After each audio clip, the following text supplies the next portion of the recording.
गुरुर्ब्रह्मा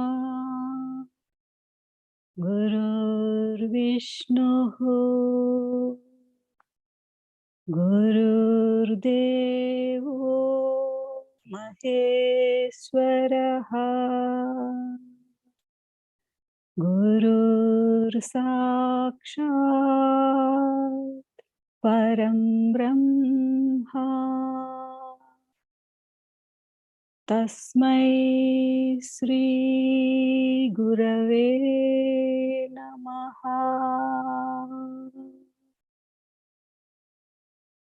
ब्रह्मानन्दं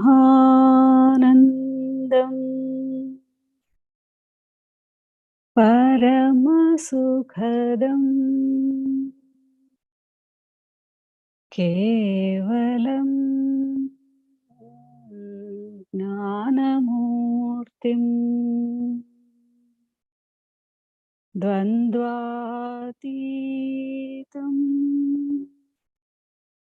गगनसदृशं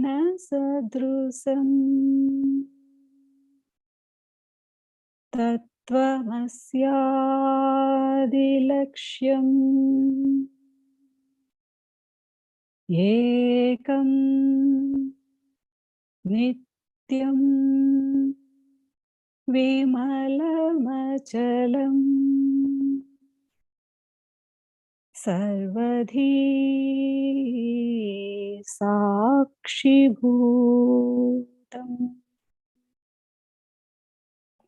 भावातीतं त्रिगुणरहितं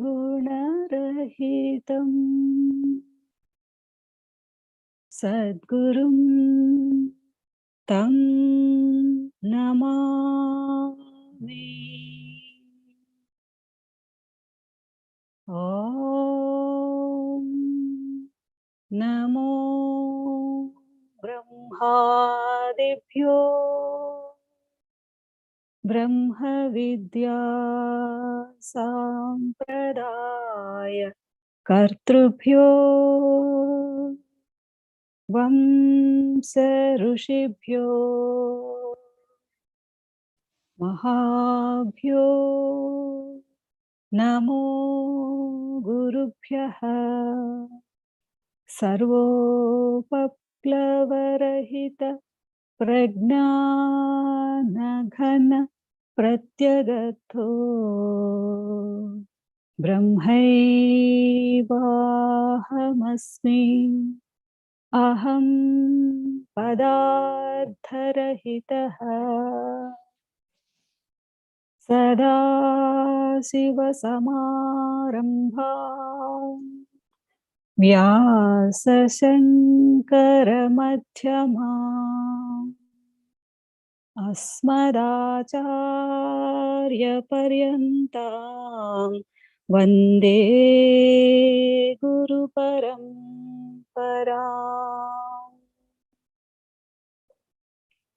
ॐ सहनाववतु सहनौ भुनक्तु सह वीर्यं करवावहै तेजस्विनावधीतमस्तु मा विद्विषावहै। ॐ तत्सत्। ॐ शान्ति शान्ति शान्तिः। हरिः ॐ श्रीगुरुभ्यो नमः।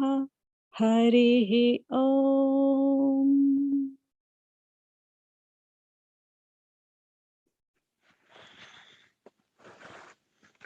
हरिः ओम् श्रीगुरुभ्यो नमः। हरिः ओम्। चतुर्णम्।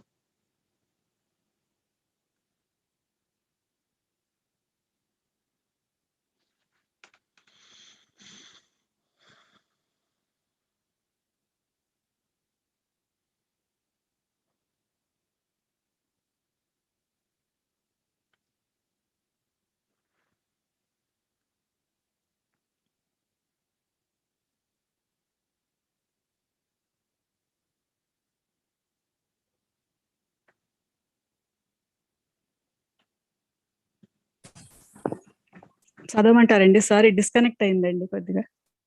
చదవండి చదవండి. నమామి సద్గురుం ఆగండి ఆగండి శాంత ఆగండి ఆగండి. అంతకు ముందు పూర్తి అవ్వలేదు. ఊర్ధ్వామ్నాయ గురోః పదం త్రిభువనోంకారాఖ్య సింహాసనం సిద్ధాచార సమస్త వేద పఠితం షట్చక్ర సంచారిణం అద్వైత స్ఫురదగ్నిమేకమమలం పూర్ణప్రభాశోభితం శాంతం గురు పంకజం భజ మనశ్చైతన్య చంద్రోదయం. ఓ మనసా, సమస్త ఉపనిషత్తుల యందు చెప్పబడిన పరమాత్మ స్వరూపమునకు స్థానమైనదియును స్వర్గాది లోకములు మూడును స్వరూపముగా గల ఓంకారము సింహాసనమైనదియును వేదముల యందు చెప్పబడినదియును ప్రకాశించునట్టి తేజోమయమును అద్వితీయమును నిర్మలమును నిండైన ప్రకాశముతో ప్రకాశించుచున్నదియును ప్రకాశ స్వరూపమైన చైతన్యమను చంద్రోదయము కలిగినదియును అగు శ్రీ గురుపాద పద్మమును సేవించుము.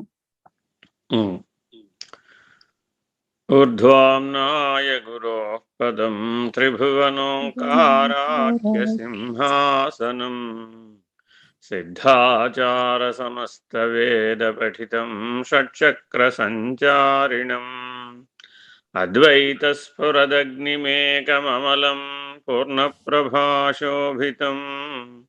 శాంతం గురు పంకజం భజ మనశ్చైతన్య చంద్రోదయం.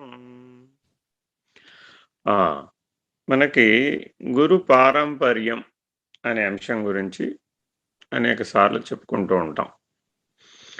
అంటే సృష్టికి ఆది ఎందున్నటువంటి ఆది గురువు ఎవరైతే ఉన్నాడో ఆ ఆది గురుమూర్తి అయినటువంటి దక్షిణామూర్తి దగ్గర నుంచి లేదా హయగ్రీవుడి దగ్గర నుంచి ఏ రూపమైనా పెట్టుకోండి, ఎలా చెప్పుకున్నప్పటికీ నామరూపాలు లేనటువంటి గురుపదం, సచ్చిదానంద స్వరూపమైనటువంటి గురుపదం, సత్య జ్ఞాన అనంత స్వరూపమైనటువంటి గురుపదం. ఇది ముఖ్యంగా గుర్తుపట్టాలన్నమాట. ఇది చాలామంది ఈ నడకలో మొదట్లో బాగానే ఉంటారు, కానీ తర్వాత తర్వాత తర్వాత తర్వాత తర్వాత నామరూపాలకు జగత్తుకు కట్టుబడటం అనేటటువంటి అభ్యాస దోషం చేత గురు పరంపరలో కూడా నామరూపాలకు కట్టుబడినటువంటి పరిస్థితులు వచ్చేస్తూ ఉంటాయి. ఇది కొంతకాలంలో పారంపర్యంలో జ్ఞానం యొక్క స్థాయి పడిపోతూ ఉంటుంది. దీనివల్ల పెను మార్పు ఎక్కడొస్తుందంటే జ్ఞానం యొక్క స్థాయి పడిపోతూ ఉంటుంది. అంటే ఏ ఆశ్రమమైనా ఏ గురుపీఠమైనా పరబ్రహ్మపదం అనేటటువంటి నిర్ణయాన్ని అందించటం కోసమే ఏర్పడాలి. ఇది సనాతన ధర్మంలో ఉపనిషత్తులు బ్రహ్మసూత్రాలు నిర్ణయం చేసినటువంటి విధానం, వేదం చెప్పిన విధానం. ఊర్ధ్వామ్నాయ, ఆమ్నాయములు రెండు, అందులో ఒకటి ఊర్ధ్వామ్నాయం, అది దక్షిణామ్నాయమని, ఇట్లా ఉత్తరామ్నాయమని, ఇట్లా అనేక రకాలైనటువంటి విభజనలు అందులో కనబడతాయి. అందులో ఊర్ధ్వామ్నాయములు అంటే ఆ ఊర్ధ్వామ్నాయములు ఉపనిషత్తులు, వేద శిరస్సు అని అర్థం. ఆ శిరస్సు అని చెప్పడానికి ఊర్ధ్వము అనేటటువంటి సూచన చేశారు. అంటే ఏమండి, వేదం మంత్రభాగాలు ఏం చెప్పలేదా, కర్మకాండ గురించి ఏం చెప్పలేదా? చెప్పింది. అరణ్యకములు, బ్రాహ్మణములు అంతా కూడా కర్మకాండే, యజ్ఞయాగాది క్రతు నిర్ణయమే. అలాగే ఆగమాలు ఏం చెప్పలేదా? ప్రతి దేవతకి ఒక ఆగమం, 2-3 ఆగమాలు కూడా ఉన్నటువంటి దేవతలు కూడా ఉన్నారు. అవన్నీ శాస్త్రములు. శాస్త్ర నిర్ణయం అంతా కూడా విధి విధాన ఉపాసనా సహితమై ఉంటుంది. మరి వేద శిరస్సులు అనేటటువంటి ఉపనిషత్తులు కూడా సహస్రాధికంగానే ఉన్నాయి. ఈ సహస్రాధికంగా ఉన్నటువంటి ఉపనిషత్తులన్నీ ఒకే లక్ష్యంతో చెప్పినాయి. ఏం చెప్పినాయి? త్రిభువనోంకారాఖ్య సింహాసనం. తప్పక మానవుడు తెలుసుకోదగినటువంటి గురు పదము, గురు పథము ఏమిటయ్యా అంటే అది త్రిభువనోంకారాఖ్య సింహాసనం. చాలా చాలా ముఖ్యమైనటువంటిది. భూలోకం, భువర్లోకం, సువర్లోకం, ఆ పైన ద్యులోకం. ఈ మూడింటి పైన ఉన్నటువంటిది ద్యులోకం. నాలుగవది ఆ చతుర్థం మన్యంతే స విజ్ఞేయ ఆత్మ అనేటటువంటి ద్యులోకం. అంటే ప్రకాశమే జ్యోతిర్మయమైనటువంటి లోకం. అక్కడ చీకటే లేదు. మరి అది స్వర్గం కాదండి, ఆ స్వర్గం ఇంకొంచెం కింద. అది భూలోకం కాదండి, అది ఇంకొంచెం కింద. అది పాతాళం కాదండి, అది ఇంకొంచెం కింద. సాధారణంగా ఈ పాతాళానికే నరకం అని కూడా చెప్తూ ఉంటాం. ఎందుకని అంటే ఇవన్నీ ప్రతీకాత్మకం. నిజానికి అలా విభజనలు లీనియర్ మోషన్లో, లీనియర్ ఈక్వేషన్లో ఉన్నాయని కాదు. It is cyclic, circular, spherical. అంటే అర్థం ఏమిటి? ఒక వ్యక్తికి ఒక ఇంద్రియం లోపించింది. అతని జీవితం అంతా అతనికి దేని మీద దృష్టి ఉంటుంది అంటే ఆ లోపించిన ఇంద్రియం మీదే ఉంటుంది. అతను ఆ ఇంద్రియ లోపం చేత బాధపడుతూ ఉంటాడు. అలా బాధపడమని ఎవరు చెప్పారు? ఏమిటోనండి, పుట్టుక నుంచి అలా ఉన్నాను, ఈశ్వరుడు ఈ జన్మకు అలా ఇచ్చాడు అనవలసిందే. ఈశ్వరుడు ఎక్కడి నుంచి తెచ్చిచ్చాడు?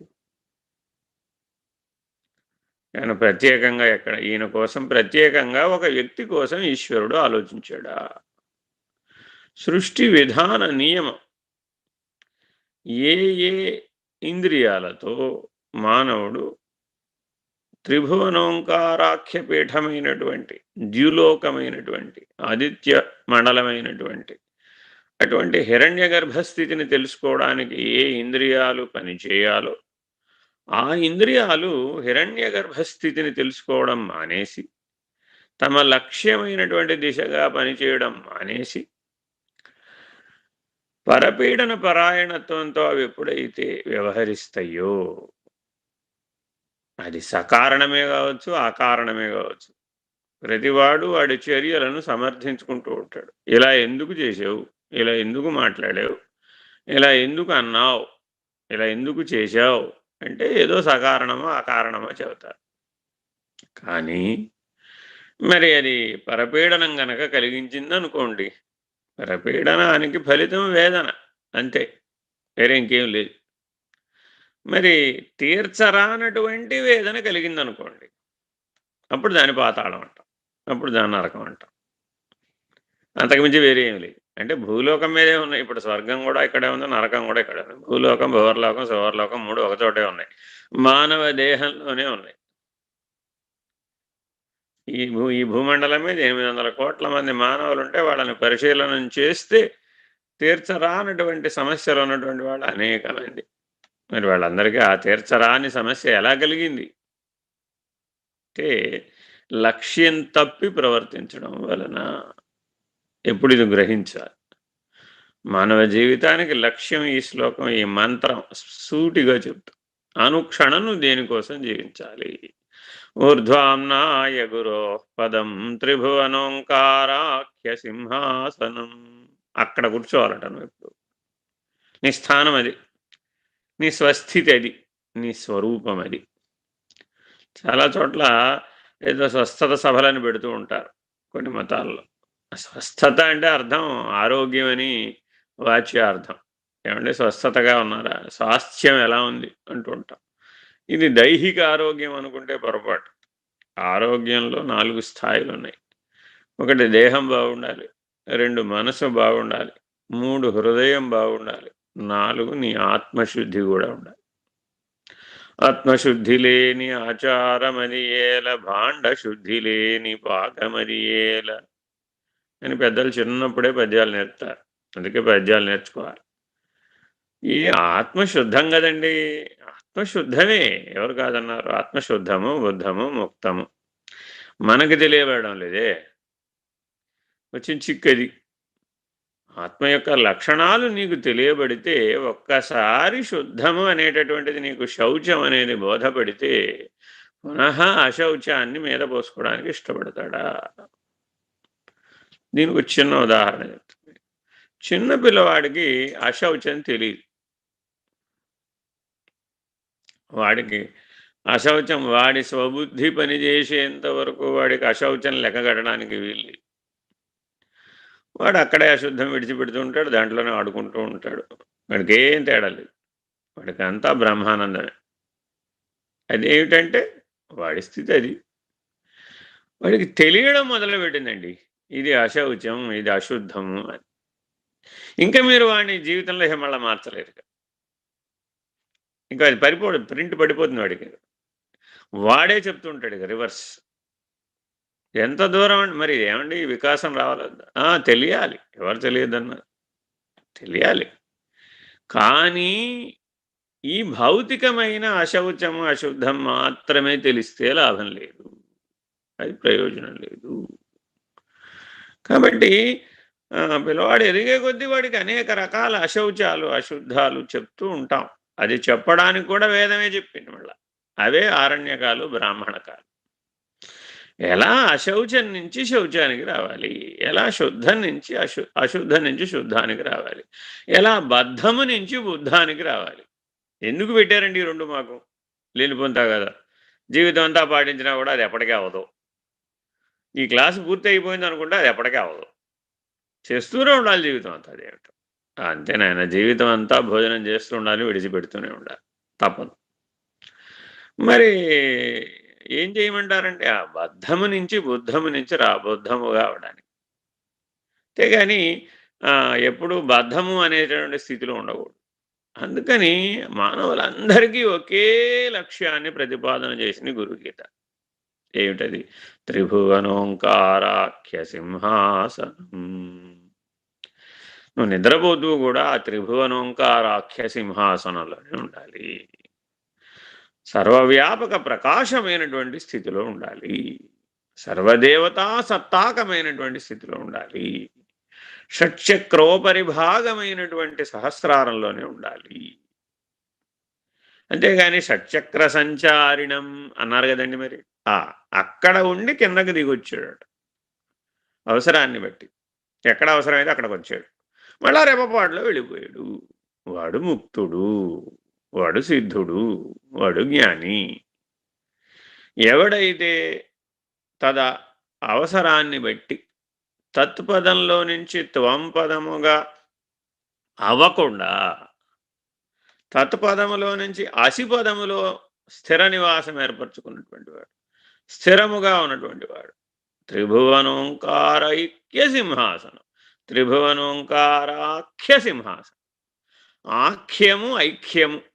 ఐక్యము అనేదేమో ఒత్తు లేదు, ఐక్యము అంటారు కొంతమంది, తప్పది. ఐక్యము ఆఖ్యము. ఆఖ్యము అంటే శిఖ. ఎటువంటి శిఖ అయ్యా? దీపశిఖ. ఆలయాలలో దీపం నిట్ట నిలువుగా శిఖ కదలకుండా ఉండేటట్లుగా ఆలయ నిర్మాణం చేస్తారు. అందుకు ఆగమశాస్త్రం. ఎందుకు ఆగమశాస్త్రం అంటే బృహదీశ్వరాలయం అంత పెద్ద బృహదీశ్వరాలయం. ఆ బృహదీశ్వరాలయంలో ఒక దీపం మీరు గమనిస్తే ఆ దీప శిఖ కదలదు. అంత చిన్న గాలి కూడా అందులో ప్రవేశించదు. గాలి తెరలు రావు, ఆ దీపం కదలదు, నివాత దీపంగా ఉంటుంది అనమాట. గర్భాలయంలో దీపం నివాత దీపం వలె ఉంటుంది. ఏమిటండి దీని ప్రతీక? అది త్రిభువనోంకారాఖ్య పీఠాన్ని గుర్తు చేస్తుంది. నువ్వు ప్రాణచలనం చేత, మనోచలనం చేత, ప్రజ్ఞాచలనం చేత నీలో కదలికలు వస్తున్నాయి. ఆ షట్చక్ర సంచారణం దేనివల్ల జరుగుతోంది? ప్రాణచలనం వల్ల జరుగుతోంది, మనోచలనం వల్ల జరుగుతోంది, ప్రజ్ఞాచలనం వల్ల జరుగుతోంది. Very very important. ఈ 3 కదులుతూ ఉన్నాయట. ప్రజ్ఞాచలనం, చైతన్యం అనే చలనం పంచభూతాల నిండా జరుగుతోంది. ఎక్కడి నుంచి ఎక్కడ దాకా జరుగుతుంది? అణువు నుంచి మహత్తు దాకా జరుగుతోంది. భజమనశ్చైతన్య చంద్రోదయం. ముగింపు వాక్యం కూడా అద్భుతమైనటువంటి సూచన. చైతన్య చంద్రోదయం అట. అది చైతన్యం ప్రతిబింబం రా నాయన. అది చంద్రుడి వంటిది. చైతన్య చంద్రుడు ఉదయించాలట నీలో. ఏదో పౌర్ణమి చంద్రుడికి నమస్కారం పెట్టుకున్నానండి, పౌర్ణమి వ్రతం చేశానండి, పౌర్ణమి నాడు బాగా సత్సంగాలు చేశానండి, పౌర్ణమి నాడు ఆ పౌర్ణమి చంద్రుడిలో మా గురువు గారిని చూశానండి, అమ్మవారిని చూశానండి, అయ్యవారిని చూశానండి, ఏదో ఉపాసనలు చేశానండి, అవన్నీ ప్రాథమిక విద్య. మరేమిటండి ఊర్ధ్వాంనాయ గురోః పదం, దాని అవతల చూడడం నేర్చుకో. ఊర్ధ్వము అంటే దాని అవతల. ఎక్కడ దాకా చూడాలయ్యా? చైతన్యం ప్రతిబింబం, ప్రజ్ఞ ప్రతిబింబం. మరి బింబం ఎవరండి? పరబ్రహ్మం. అక్కడ దాకా చూడడం నేర్చుకో. అలా చూపగలిగిన దానికి ఓంకారపీఠం అని పేరు. అలా చూపగలిగిన దానికి గురుపదం అని పేరు. అలా నిర్ణయం చేయగలిగిన దానికి త్రిభువనోంకారాఖ్య సింహాసనం అని పేరు. ఎవరైనా గురుపీఠం మీద కూర్చోవాలి అంటే భయపడతారట. తగునా? నేను దీనికి తగునా అని ఆలోచించుకోవాలట. ఎందుకని? సహజంగా త్రిభువనోంకారాఖ్య సింహాసన పీఠిపై కూర్చోగలిగేటటువంటి సామర్థ్యం ఉన్నటువంటి వాడై ఉండాలట. సర్వజ్ఞ పీఠం అది.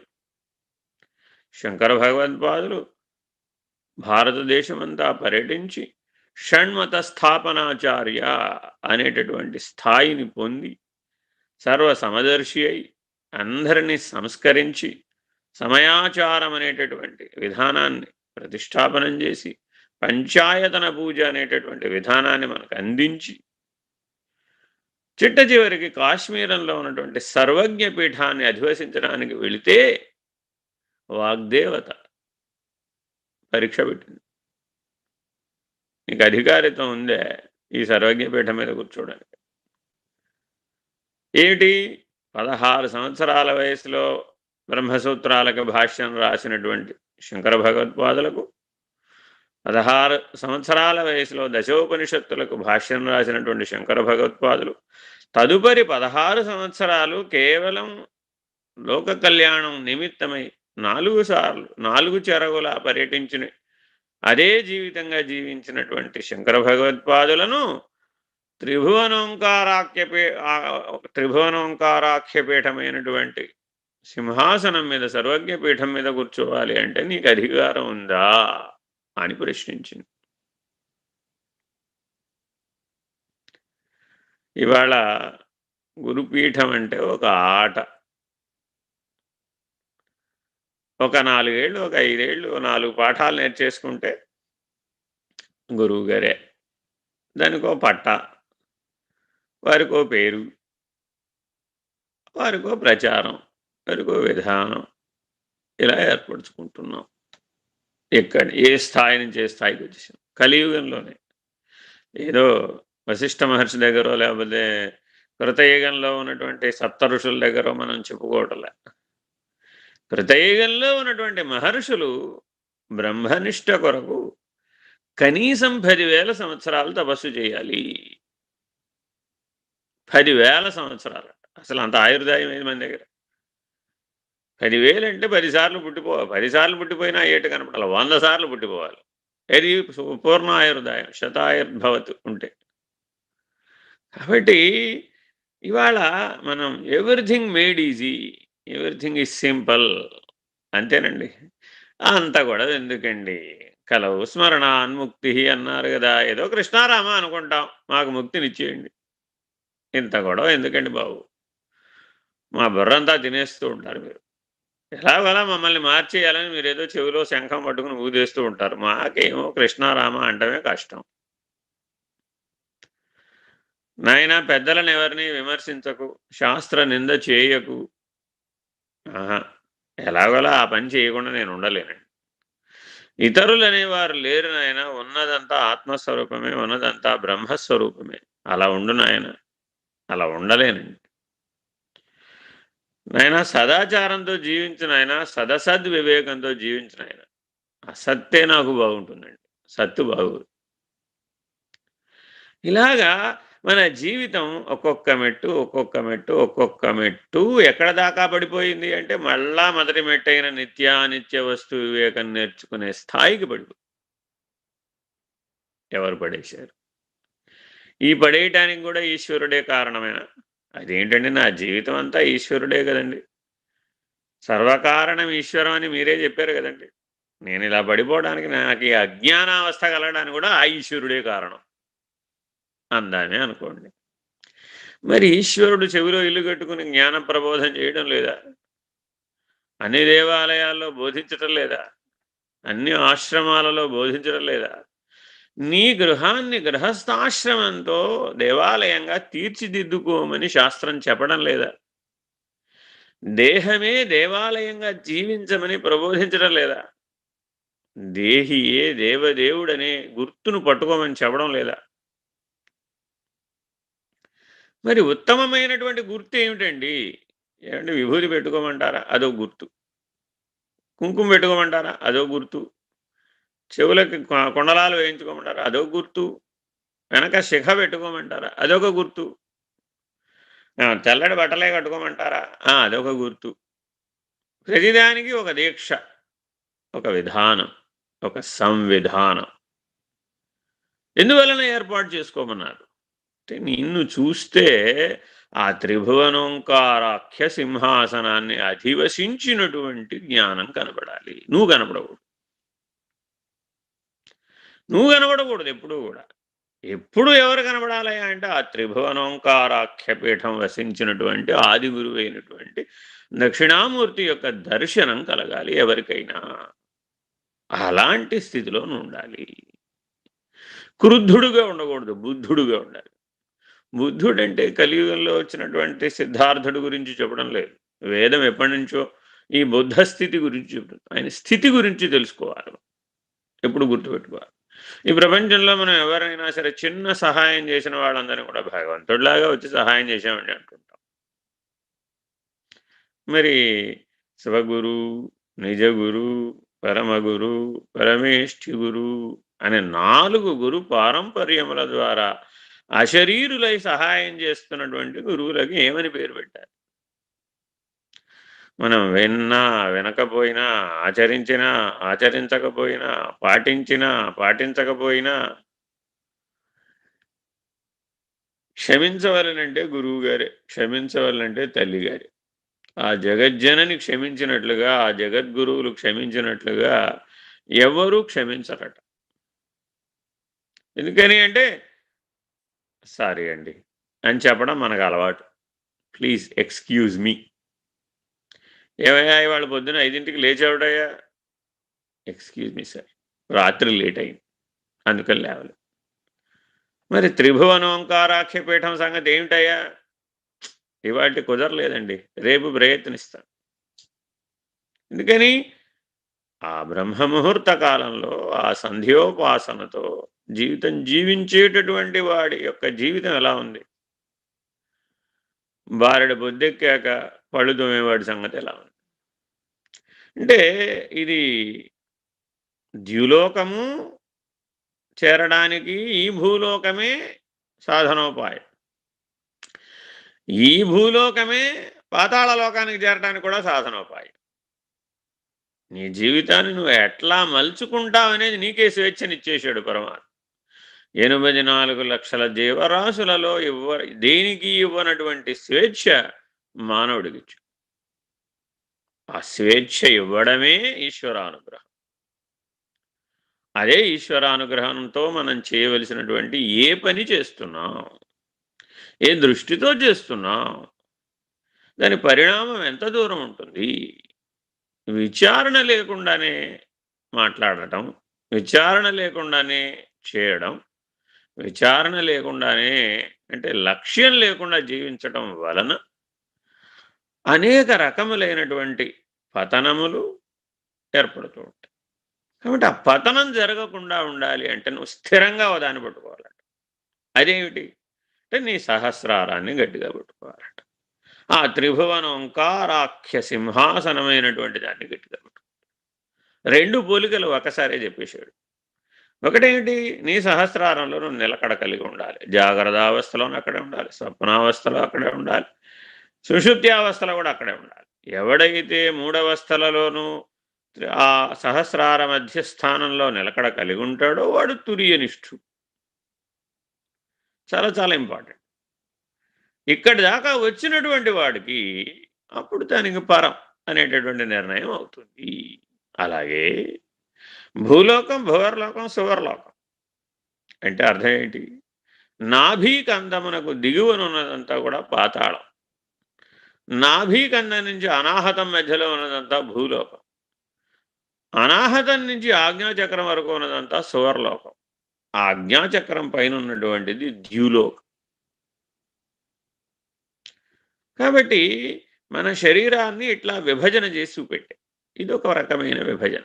ఇలా కాకుండా 14 లోకాలుగా కూడా చెబుతాం. అతల వితల సుతల తలాతల రసాతల పాతాళములు అధోలోకములని, అలాగే ఊర్ధ్వలోకములు 7 అని ఇలా విభజన చేసి చూపిస్తూ ఉంటాం. ఎందుకని అంటే దేహియే దేవదేవుడు. ఈ దేహం దేవాలయం. ఈ దేహాన్ని దేవాలయం వలె చూసుకోవడం నేర్చుకో. ఈ దేహాన్ని దేవాలయం వలె వినియోగించడం నేర్చుకో. నీ లక్ష్యం త్రిభువనోంకారాఖ్య సింహాసనం. ఎప్పటికైనా సరే, ఏ జన్మకైనా సరే ఈ లక్షణం నీకు కలగాలి. అప్పుడు మాత్రమే నీవు నీ జన్మను ధన్యత చెందినటువంటి వాడవుతావు. అందుకని చూడండి, ప్రతి ఆలయంలో, ఆశ్రమంలో సుదూరం వినపడేటట్లుగా ఒక జయఘంటిక ఉంటుంది. దాంట్లో ప్రణవనాదం వినపడుతుంది. అలాగే సుదూరం కనబడేటట్లుగా ఒక జయధ్వజం ఉంటుంది, జయకేతనం ఉంటుంది. అలాగే సుదూరం కీటకాలకు కూడా దారి చూపేటటువంటి ఆకాశదీపం ఉంటుంది. ఆకాశదీపం, ధ్వజం, జయఘంటిక ఈ 3 ఎక్కడైతే కనబడుతున్నాయో, వినపడుతున్నాయో అది ఆ ధర్మానికి ఆలవాలం, ఆ ధర్మానికి ఆశ్రయం. ఏమిటి ఆ 3 నిరూపిస్తున్నాయి? నాయన నువ్వెప్పుడూ ఆ జయకేతనమై ఉండాలి. నువ్వెప్పుడూ ఆ జయఘంటికారావమైనటువంటి ప్రణవనాదంతో నీ శరీరంలో ఉన్నటువంటి ప్రతి కణము కూడా పొటెంటైజ్ అవ్వాలి, శక్తివంతం అవ్వాలి. ఎంతగా అనుస్మరణం జరగాలయ్యా? నీలో కణుకణమే రామ్ అంటాడు. హర్ దిల్ మే రామ్, కణ్ కణ్ మే రామ్. మనం ఉత్తర భారతానికి వెళితే, అయోధ్య ప్రాంతానికి వెళితే అందరి దగ్గర నోట మాట పలికేటటువంటిది ఇదే, హర్ దిల్ మే రామ్, కణ్ కణ్ మే రామ్. ప్రతి వారి హృదయంలోనూ రాముడే ఉన్నాడు, ప్రతి కణములోనూ రాముడే ఉన్నాడు. ఏమిటి ఇది? పెద్ద రహస్యం. అంటే ఒక కణం యొక్క ఉనికి ఏదైతే ఉందో ఆ ఉనికి నాదం. Very very important. ఏమన్నా నాకు వినబడలేదు కదండి, నీ చెవులు వినబడే వినగలిగే స్థాయిలో మనకి చెవులు ప్రసాదించాల పరమాత్మ. ప్రసాదించి ఉన్నట్లయితే మన శరీరం విచ్ఛిన్నం అయిపోయింది. మన శరీరం ఒక స్థాయి మేరకే శబ్దాలను వినగలుగుతుంది, అంతకంటే తక్కువనవి వినలేదు, అంతకంటే ఎక్కువనవి వినలేదు. సూపర్ సానిక్ నాదాలని వినలేదు, అల్ట్రాసానిక్ నాదాలను కూడా వినలేదు. ఒక స్థాయి మేరకే మన శ్రవణ శక్తి. ప్రతి కణములో కూడా ఒక యాటమ్ తీసుకుంటే దాని కేంద్రంలో ఒక న్యూట్రాన్, ఒక ప్రోటాన్, ఒక ఎలక్ట్రాన్ ఇలాంటివి ఉన్నాయి. అవి తిరుగుతూ ఉన్నాయి, మధ్యలో తిరగకుండా ఒకటి ఉంది. కేంద్రకంలో ఉన్నదేమో తిరగడం లేదు, పరిధిలో ఉన్నటువంటి ఏమో తిరుగుతూ ఉన్నాయి. ఆ తిరిగేటప్పుడు శబ్దం అవుతుంది, నాదం అవుతుంది, రెజొనెన్స్, ఓంకారనాదం. అలా ప్రతి ఇంటిలో ఒక ఘంటానాదం ఉండాలి. సంధ్యాకాలంలో ఆ ఘంటానాదం వినపడుతూ ఉండాలి, ఆ శంఖనాదం వినపడుతూ ఉండాలి. నిత్య పరోపకార జీవనం ఉండాలి. పరపీడనం అనేటటువంటి పరులు అసలు పరుడెవ్వడు? ప్రశ్న సూటిగా అడుగుతాను. భాగవతం. పరుడెవ్వడు? పరాత్పరుడెవ్వడు? నీ జీవిత లక్ష్యం అదిట. ప్రశ్న వేసుకోవాలట. జగత్తు కనబడింది, పరుడెవ్వడని ప్రశ్న వేసుకోవాలి. పరమాత్మ కనబడ్డాడు, పరాత్పరుడెవ్వడని ప్రశ్న అడగాలట. ఈ రెండే ఉన్నాయంటే ఈ సృష్టి మొత్తం మీద. అయితే జగత్తు లేదా పరమాత్మ.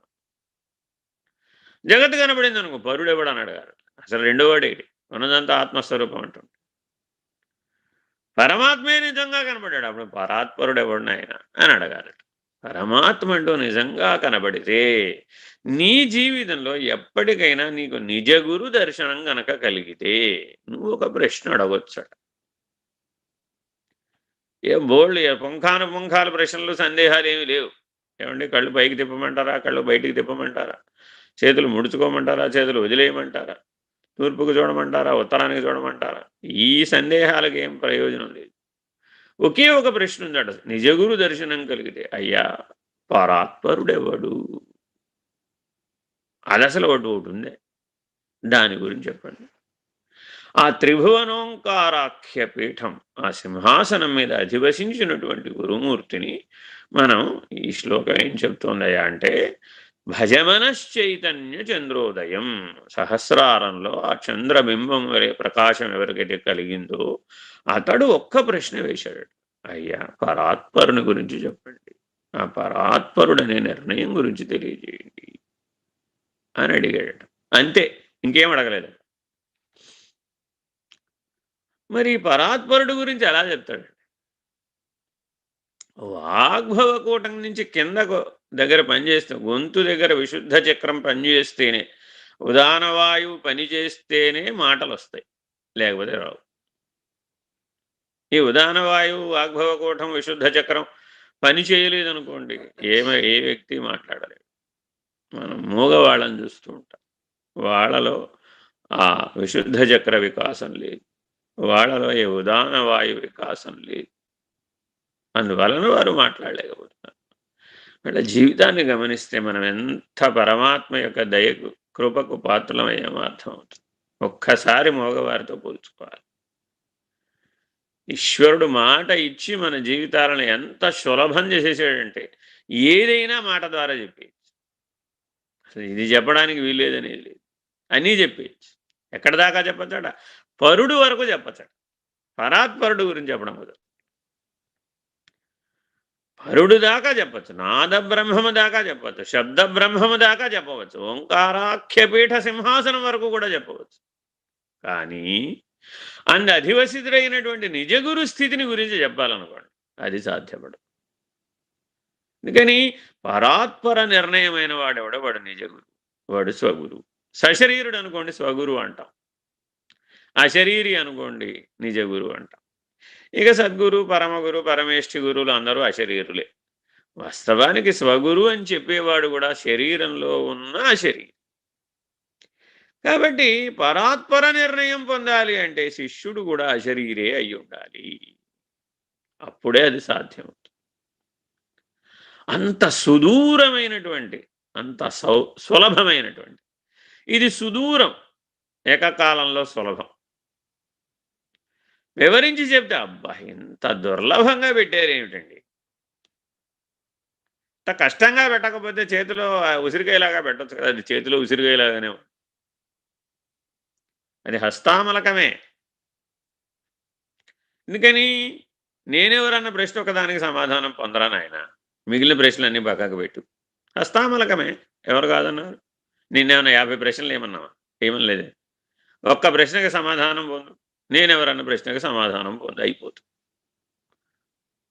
హస్తామలకమే కదా, చేతిలో ఉసిరికాయ. నేనెవరన్న ప్రశ్న కంటే సులభమైన ప్రశ్న లేనే లేదు. కోహం కంటే మించిన ప్రశ్న లేదన్నారు అవతార మేరం. నీ జీవితం మొత్తం మీద ఆన్సర్ ఒక ప్రశ్నకే, అదేంటంటే కోహం. ఆన్సర్లు 2, ఒకటి సోహం, 2 నాహం. సోహం అంటే పరుడెవ్వడు, నాహం అంటే పరాత్పరుడెవ్వడు. తేల్చెప్పేసింది. ఇంతేరా బాబు.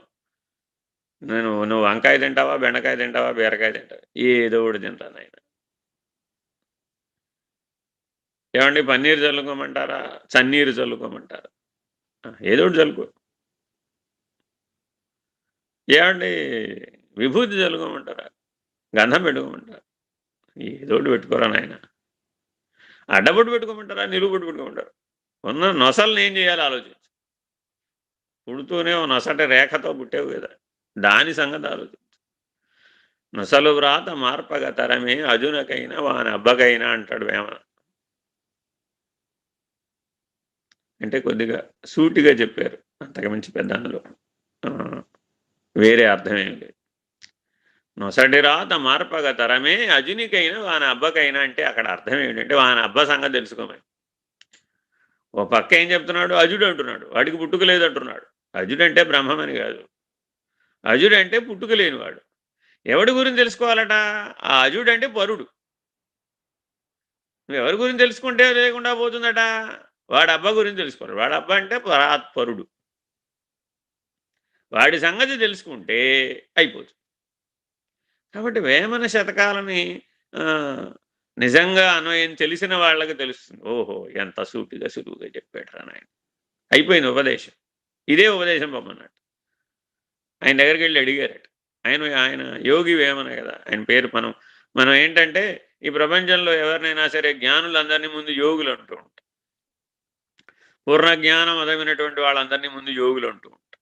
మహర్షులందరినీ యోగులు అంటూ ఉంటాం. ఎందుకంటే మనకి బాగా దగ్గరలో ఉన్నటువంటిది యోగం కాబట్టి. మనకి బాగా సులభమైనటువంటిది యోగ దర్శనం కాబట్టి. కానీ వాళ్ళందరూ పూర్ణ జ్ఞానులు. పరిపూర్ణ నిర్ణయం ఎరిగినవారు. పరాత్పర నిర్ణయం తెలిసినవారు. అందుకని ఎంత గొప్ప విషయాన్నైనా సరే సూటిగా సులభమైన మాటలలో తేలికగా చెప్పేశాడు అనమాట. వేమన తెలుగులో శతకం రాయడం తెలుగు వారందరి యొక్క అదృష్టం.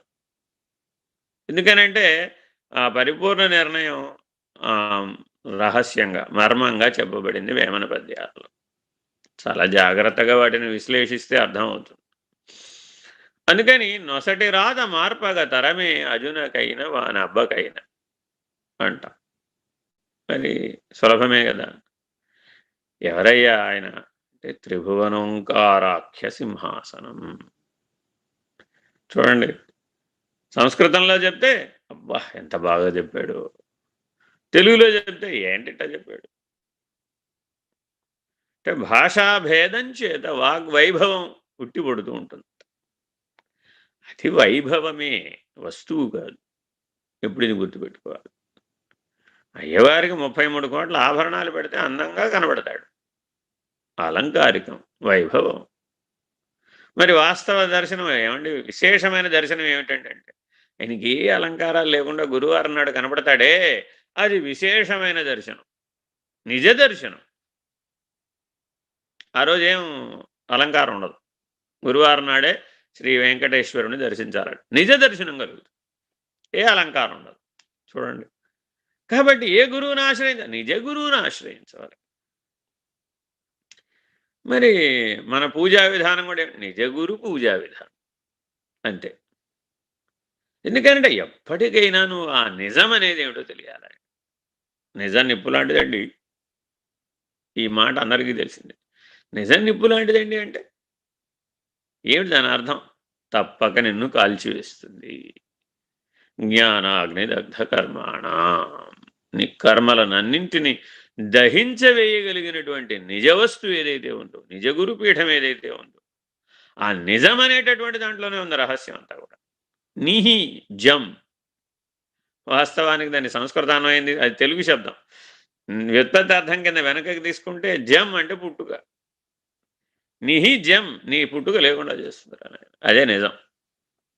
ఒప్పుకోరు కాకపోతే ఇది భాష్యకారులు ఒప్పుకోరు. ఎందుకని తెలుగు శబ్దాలకు సంస్కృత వ్యుత్పత్తి అర్థాలు చెప్పకూడదు. కానీ నిజం నిప్పు లాంటిదంటే అర్థం అది.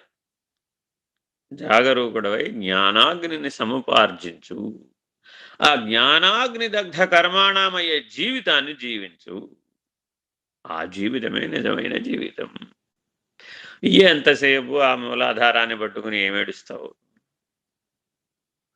ఎంతసేపు మూలాధారం స్వాధిష్టానం, మూలాధారం స్వాధిష్టానం. పొద్దున్న లేచింది మొదలు రాత్రి నిద్రపోయే వరకు ఈ కుర్చీలోంచి ఆ సోఫాలో కూర్చోను, ఆ సోఫాలోంచి ఈ కుర్చీలో కూర్చో. ఏమిటి నువ్వు చేసింది? ఈ రెండు చేత కాకపోతే కాళ్ళు చాపుకొని మంచమే పడుకోను. ఇంతే జీవితం. అయిపోయింది. చివరి జీవితం ఫ్యాగ్ అండ్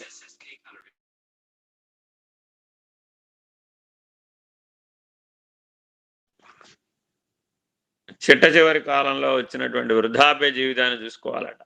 చూసుకుంటే ఏమిటో కదలకుండా రాయిలాగా ఆ కుర్చీలో కూర్చుంటాడు. ఏమిటో వాడిలో వాడే కొనుక్కుంటూ ఉంటాడు. అది చేత కాకపోతే లేచి అదేదో ఆ పక్క కుర్చీలోకి మారతాడు. ఇంకా అది కూడా చేత కాకపోతే పడుకుంటాడు కాళ్ళు. అయిపోయింది. ఇదే ఆఖరి జీవితం. పొద్దున్నే రాత్రి దాకా లోపల లోపల లోపల లోపల ఏమిటో కొనుక్కుంటూ ఉంటాడు. మామనుస్మరన్ ఆ ప్రయత్నం చేస్తున్నాడు. ఎందుకని మరి ఇంకంతే. శరీరే జర్జరీభూతే వ్యాధిగ్రస్తే కళేబరే ఔషధం జాహ్నవీతోయం వైద్యో నారాయణో హరి. చూడండి, మన సనాతన ధర్మం భూమి మీద ఉన్నటువంటి వాళ్ళకి కొంతమందికి ఇలాంటి వస్త్రధారణే ఉండాలి అని ఒక నియమం చేసింది. అలాగే ఎందుకు ఉండాలి? ఎవరెవరైతే నీకు జ్ఞానరూపకమైన సహాయం చేస్తారో, ఎవరెవరైతే సాక్షాత్ దైవములుగా పనిచేస్తారో వాళ్ళందరూ కూడా శ్వేత వస్త్రధారులై ఉంటారు. అదే గుర్తు తెలుసుకోవడానికి అనమాట. సులభంగా పెట్టేశారు. ఎవరెవరైతే ఆ శ్వేత వస్త్రధారులై ఉంటారో వాళ్ళందరూ కూడా నీలోని దైవత్వానికి సహాయం చేస్తారు, నీలోని జ్ఞానానికి సహాయం చేస్తారు. వాళ్ళు సాక్షాత్ దైవ స్వరూపులుగా పనిచేయాలి అనే ఉద్దేశం కూడా వాళ్ళకి చెప్పబడుతుంది. వాళ్ళు వ్యాపార ధారణతో పనిచేయకూడదు, వాళ్ళు స్వలాభాపేక్షతో పనిచేయకూడదు, వాళ్ళు స్వార్థంతో పనిచేయకూడదు, వాడు రజోగుణం తమోగుణంతో పని చేయకూడదు అనే నియమం వాళ్ళకి నిరంతరాయంగా స్పృహలో ఉండాలి అనే ఉద్దేశ్యంతో శ్వేతవస్త్రధారణ పెట్టారు. ఎంత దూరం ఆలోచించారు. ఎందుకని మానవ సహజం పతనం చెందిపోతూ ఉంటాడు. కాబట్టి ఎక్కడెక్కడైతే శుభం అంటామో ఆ శుభం అన్నప్పుడల్లా శ్వేతవస్త్రాలు పెడతాం. ఎవరికైనా బట్టలు పెట్టాలి. ఏం పెట్టాలి? శ్వేతవస్త్రాలు పెట్టాలి. మధుపర్కాలు అయ్యా అమ్మాయిని పెళ్లి పీటల మీద తీసుకురండి. ఏం పెట్టాలి? శ్వేతవస్త్రాలు. అసలు పురుషుడికి ఎప్పుడూ శ్వేతవస్త్రాలే. ఒకప్పుడు రంగు బట్టలు అనేది లేనే లేదు అసలు. అందుకని జాగరూకుడై ఉండాలట పురుషులందరూ కూడా. ఇంకా ఆడవాళ్ళైనా అప్పుడప్పుడు ఆ రంగు ఈ రంగు కట్టుకునే అవకాశం శాస్త్రం ఇచ్చింది కానీ పురుషుడికి అసలు అవకాశమే ఇవ్వలేదట. అయితే శ్వేతం లేకపోతే కాషాయం రెండే ఉన్నాయట పురుషుడి వస్త్రాలు. అంతే. మరి వాళ్ళ ప్రపంచాన్ని గమనిస్తే అంతులేని ప్రపంచాన్ని సృష్టించేశాం. దానికి అంతు దరి ఏం లేదు. మరి ఇప్పుడు మన జీవిత లక్ష్యం త్రిభువనోంకారాఖ్య సింహాసనమేనా? ఆలోచించుకోవాలి. ఎప్పటికప్పుడు ప్రతి చర్యలో యాక్షన్ రియాక్షన్లో నీ స్వస్థానం ఎప్పుడు కూడా సహస్రారం, నీ స్వస్థానం ఎప్పుడు కూడా త్రిభువనోంకారాఖ్య సింహాసనం. చదవండి.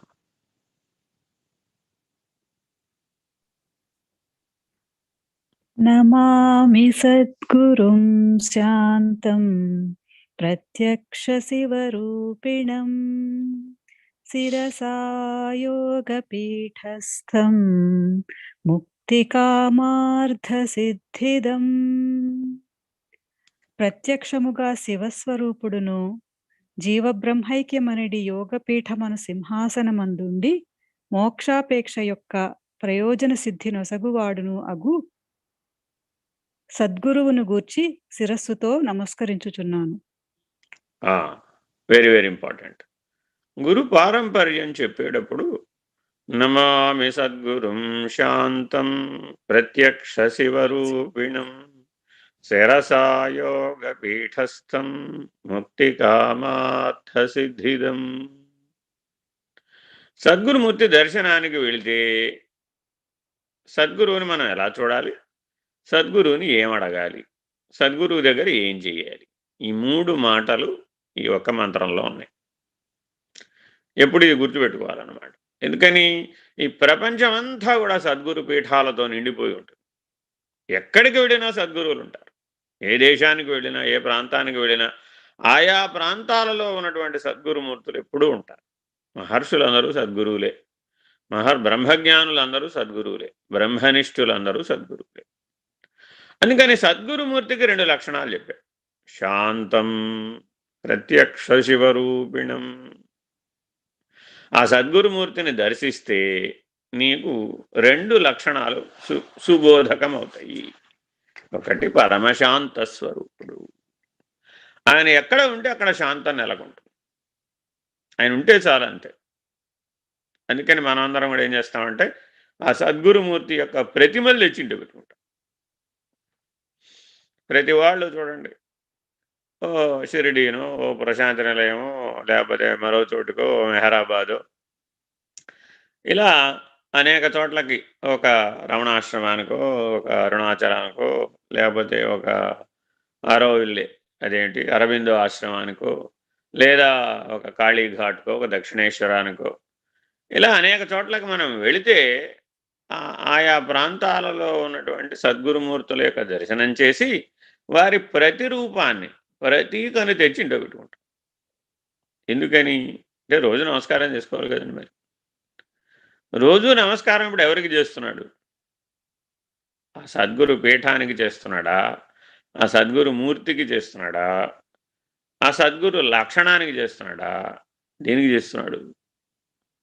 ఒక పక్కేమో సద్గురుమూర్తికి దండం పెడుతుంటాడు, వాడి జీవితం మాత్రం అశాంతితో జీవిస్తూ ఉంటాడు. ఏం ప్రయోజనం? వాళ్ళ ఇంట్లో ఉన్న వాళ్ళందరూ అశాంతితో జీవిస్తూ ఉంటారు. ఏం ప్రయోజనం? భగవాన్ సత్సాయి అంటారు, మన ఆశ్రమానికి పేరు ప్రశాంతి నిలయం. ఏమిటి, ఎందుకు పెట్టారండి ఈ పేరు అన్నారు. మీరందరూ ప్రశాంతంగా ఉండాలి. ఎందుకని సద్గురువు యొక్క మొదటి లక్షణం ప్రశాంతం, పరమశాంతి. నేను పుట్టపర్తి వెళ్ళొచ్చానండి, అయినా సరే నా ప్రశాంతికి కలగలేదండి, నాకు అశాంతి పోలేదండి అన్నాం. షిరిడి వెళ్ళొచ్చానండి, అశాంతి పోలేదండి, శాంతి కలగలేదండి అన్నాం. లేదు, సద్గురు దర్శనానికి వెళ్ళొచ్చానండి, నా అశాంతి తొలగలేదండి, శాంతంలా కలగలేదండి అన్నాం. అంటే అర్థం ఏమిటంటే విషయలంపటమైనటువంటి అశాంతిని, ఆ విషయలంపటాన్ని వదిలించుకోవడానికి కావలసిన జ్ఞానాన్ని సద్గురుమూర్తి దగ్గరను పొందలేదని అర్థం. ఎందుకని ఓ విషయం సిద్ధి కోసం వెళ్ళాడు, ఒక కామ్య సిద్ధి కోసం వెళ్ళాడు. ఆ కామ్యం కుదిరితే, ఆ కామ్యం తీరితే నాకు శాంతి అండి బాబు. అమ్మాయి పెళ్ళిడికి వచ్చిందండి బాబు, అమ్మాయికి సంబంధాలు చూస్తున్నామండి బాబు, అమ్మాయికి పెళ్ళి అయిపోతే నాకు శాంతం అండి. ఓహో, సంతోషం. సరే, అలాగే వచ్చేసారు అలారా, ఆ పని పూర్తి చేసుకున్నారా, ఇప్పుడు ఎవరు చేద్దన్నారు. మళ్ళా వచ్చాడు, అమ్మాయి ప్రెగ్నెంట్ అండి, అమ్మాయికి మంచిగా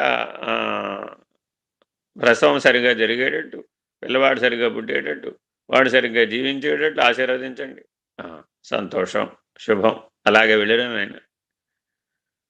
మళ్ళా ఇంకో సంవత్సరం వచ్చాడు, ఏమండి మీ దయ వల్ల పిల్లవాడు పుట్టాడండి, ఈ పిల్లవాడు బాగా పెరిగేటట్టుగా ఆశీర్వదించండి. సంతోషం, అలాగే. మరలా ఇంకో సంవత్సరానికి ఏమండి మీ దయ వల్ల పిల్లలు పెద్దవాళ్ళు అవుతున్నారండి, వీటికి కాస్త విద్యాబుద్ధులు వచ్చేటట్టు ఆశీర్వదించండి. మరి మంచిది, సంతోషం, శుభం, వెళ్ళండి ఆయన. ఎప్పుడు చెప్పినా ఆశీర్వచనం ఏమైనా మారిందా? శుభం, సంతోషం, వెళ్ళిరండి. మళ్ళా ఈసారి వచ్చాడు, ఈ పిల్లవాడిని స్కూల్లో వేస్తున్నానండి, కాస్త మీరు అక్షరాభ్యాసం చేసి పెట్టండి మా పిల్లవాడిని. ఓకే, అలాగే, శుభం, సంతోషం. అంటే ఇవన్నీ నేను అక్కడ ప్రశాంతి నిలయంలో చూశాను అనమాట, ప్రత్యక్షంగా చూశాను. మరి అక్షరాభ్యాసం అయిపోయింది, మళ్ళా వచ్చాడు. ఈసారైనా ముక్తి అడుగుతాడేమో అని చూస్తూ ఉంటాడు. ఎప్పటికప్పుడు సద్గురుమూర్తి ఏమంటుంటాడంటే, ఆయన ఎవరు? శాంతం ప్రత్యక్ష శివరూపిణం. ఆయన దగ్గరికి దేనికోసం వెళ్ళాలి? ముక్తి కామార్థ సిద్ధిదం. ముక్తి అనేటటువంటి కామ్యం కోసమే వెళ్ళాలి. ఇంకా దేనికోసం వెళ్ళా ఏమైనా ప్రయోజనం ఉందా? ఆయనకేం ప్రయోజనం లేదు అసలు, మనకు అంతకంటే ప్రయోజనం లేదు. ఎందుకని వెళ్ళినప్పుడల్లా 4 బేలాలో 4 ముత్యాలో ఎరుగుచ్చుకుంటూ ఉంటాం. ఏం ప్రయోజనం అని అనుకోడు. కైవల్యం అనేటటువంటి దృష్టితో వెళ్ళడు. కైవల్యం కోసమే సద్గురు దర్శనం చేస్తున్నాను అని అనుకోడు. ఏవేవో గిరగరా తిరిగిపోతూ ఉంటాయి మైండ్లో. ఆ తిరిగిపోయే వాటన్నింటికి పరిష్కారం దొరికినప్పుడు నాకు పరమ ప్రశాంతి అండి. అప్పుడు అడుగుతాను ముక్తి అంటాడు. ఈ పరమ ప్రశాంతత నీకు వచ్చేది ఇప్పుడు. ఈ బుర్రలో గిరగరా తిరిగిపోయేవన్నీ ఆగిపోయేది ఇప్పుడు. అది ఎప్పటికి ఆగదు. ఎందుకని? తిరగడమే దాని పని. తిప్పతీగ పట్టుకుని వచ్చిన వాడు తిరుగుతూనే ఉంటాడట, అంతే. మా అందరి గురువు గారు స్వామి నిర్భయానందులు వారు అంటుంటారు అనమాట. కానీ ఒకసారి నమస్కారం చేసుకోండి ఆయన అనేవారు. యోగిరామ్ బలరామకృష్ణయ్య గారు అనేవారు అనమాట. ఏమంటే మీకు ఏదన్నా చలనం, మనోచలనం కలిగిందనుకోండి, ఆ సద్గురుమూర్తికో దండం పెట్టుకోండి. నాయన ఈ మనోచలనం ఉడిగించు, చంచలమైన మనసును కట్టగలిగే సామర్థ్యాన్ని నాయన, అమనస్క స్థితిని ప్రసాదించిన ఆయన, అపరోక్ష జ్ఞానాన్ని ప్రసాదించిన ఆయన, బ్రహ్మనిష్టను ప్రసాదించిన ఆయన, పరబ్రహ్మ నిర్ణయాన్ని ప్రసాదించిన ఆయన. ఆయన అడగగలిగేటటువంటి జీవితం నీ దగ్గర ఉండాలట. అలాంటి స్థితిలో వచ్చావా, అలాంటి స్థితిలో జీవిస్తున్నావా అని చూస్తాడట. ఏమండి ఇవాళ నా బర్త్డే అండి, ఇవాళ నా పుట్టినరోజు అండి, నేను మెట్టిన రోజు అండి, మీరు నన్ను ఆశీర్వదించాలండి. సంతోషం, శుభం. మరి ముక్తి రోజు గురువులందరికీ కూడా ఆరాధన అని నిర్వహిస్తూ ఉంటాం. వాళ్ళది మహాభినిష్క్రమణం. మహత్స్థితి నుంచి వచ్చారు, పునః మహత్స్థితికి వెళ్ళిపోయారని అర్థం. ఆ గురుపీఠం మీద కూర్చున్న వాళ్ళందరూ కూడా మహత్స్థితిలో ఉన్నటువంటి వాళ్ళు, మహాకారణ స్థితి, తుర్యనిష్ఠులు, బ్రహ్మనిష్ఠులు వాళ్ళు. పునః ఎక్కడికి వెళ్ళిపోయారు? మళ్ళా ఆ తుర్యనిష్టలు, ఆ బ్రహ్మనిష్టగా, ఆ పరబ్రహ్మ స్థితికి వెళ్ళిపోయారు. ఆ మహాకారణ సాక్షిత్వ స్థితికి చేరిపోయారు. అందుకని వాళ్ళకి మాత్రమే మహాభినిష్క్రమణం అంటూ ఉంటాం. ఇదేదో గొప్పగా చెప్పినట్టు. ఏమంటే ప్రతివాడు వచ్చేది అక్కడి నుంచే కదా, పోయేది అక్కడికే కదా. ప్రతివాడు భూమి మీద నుంచే వచ్చాడు, భూమి మీదకే పోతాడు. ప్రతివాడు పంచభూతాల్లో నుంచే వచ్చాడు, పంచభూతాల్లోకే పోతాడు. ప్రతివాడు చైతన్యం నుంచే వచ్చాడు, చైతన్యంలోకే పోతాడు. ప్రతివాడు తాను బ్రహ్మమై జీవించాడు, పునః బ్రహ్మమునందే పవళించాడు. తాను సమాధినిష్ఠుడై సమాధికి సాక్షిగా జీవించాడు, అక్కడే విరమించాడు కూడా. అసలు విరమించడం ఏమిటి, పుట్టడం ఏమిటి? అర్థం దానికి ఏమైనా? బ్రహ్మాండం ఏకం కాదా? అందులో అసలు పిండాండానికి తావేది తెలియాలి అంటే ఎక్కడికి వెళ్ళి చూడాలట?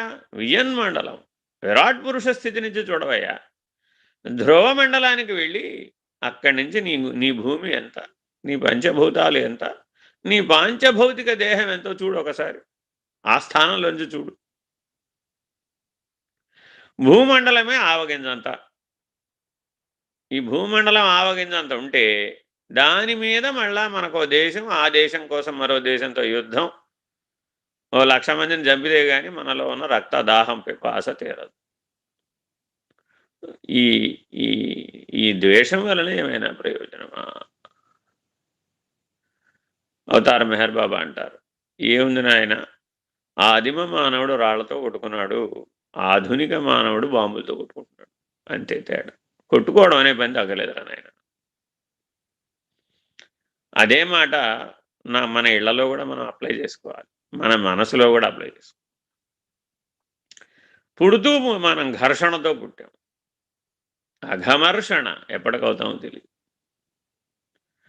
మనలో మనమే పోరాడుకుంటూ ఉంటాం, మనల్ని మనమే దూషించుకుంటూ ఉంటాం, మనల్ని మనమే భూషించుకుంటూ ఉంటాం, మనల్ని మనమే ప్రశంసించుకుంటూ ఉంటాం, మనల్ని మనమే విమర్శించుకుంటూ ఉంటాం. ఎందుకని? పరుడేవాడు, రెండోవాడు ఉన్నాడు అనుకుని వాడిని ఎడాబెడా వాయించేస్తూ ఉంటాం. అప్పుడేమైంది? ఇంకో మెట్టు దిగా కిందకి. అన్యుడెవడు? అనన్యం కదా. ఆ దృష్టి పోయింది. త్రిభువనోంకారాఖ్య పీఠ సింహాసనం అనేది పోయింది. శాంతం ప్రత్యక్ష శివరూపిణం అనేది పోయింది. కాబట్టి సద్గురు దర్శనం దేనికోసం చేయాలి? మానవుడు తప్పక చేయవలసిన పని ఒకటి ఉందట.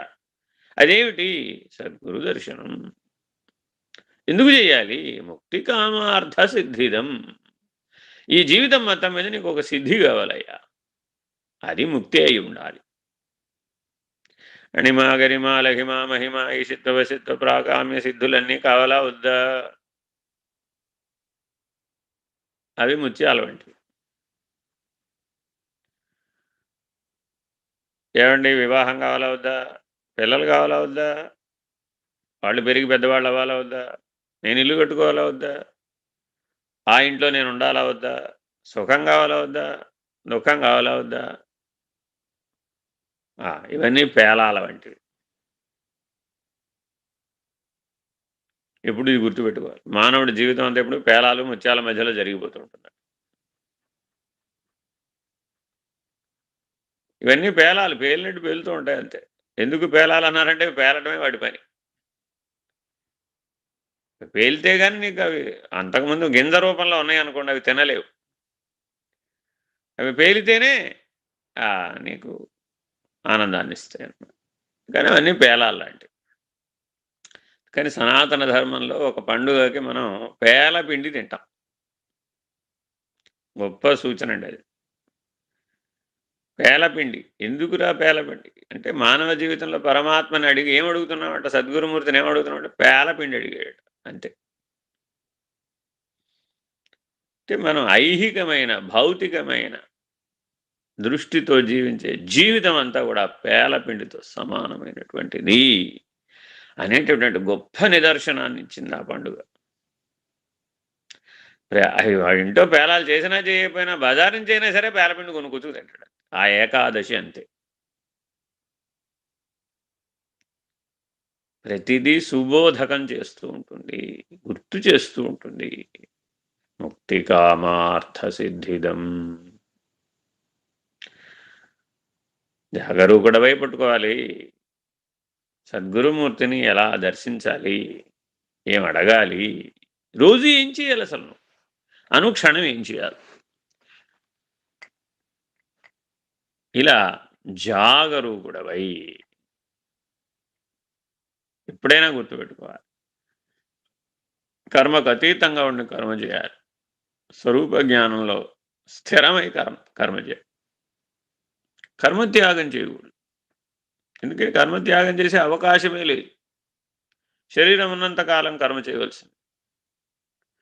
కర్మ అంటే ఆ మనసుతో ఆలోచించడం కూడా కర్మే.